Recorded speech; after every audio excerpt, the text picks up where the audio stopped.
Il est 17 h, l'heure des vêpres. Solennellement, les 60 moines entrent dans le chœur de l'église abbatiale de Solesmes pour une célébration rythmée par les chants grégoriens.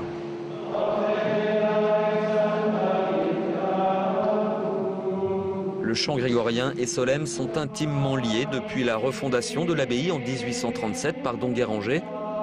Les moines en sont des spécialistes reconnus dans le monde entier, notamment grâce à leurs enregistrements.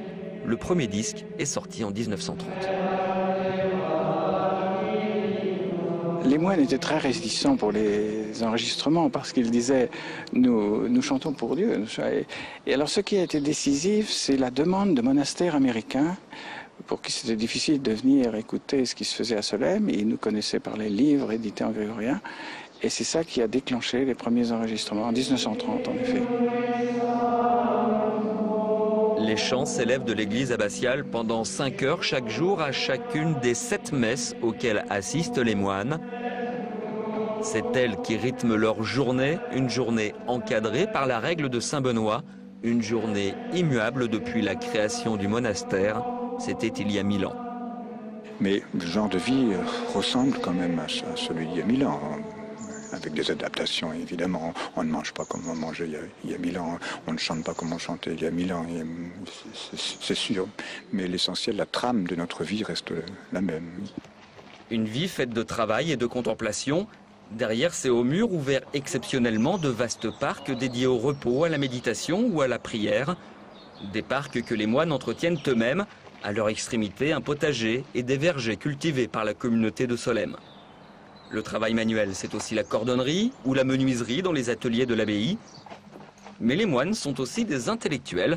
En témoigne l'immense bibliothèque où figurent en bonne place des ouvrages de musique et chants grégoriens, mais aussi des livres de théologie ou de philosophie. C'est que la lecture est l'un des piliers de la règle, une lecture individuelle mais aussi collective. Au réfectoire, à l'heure des repas, un frère lit aux autres les Écritures saintes le midi, des ouvrages historiques le soir.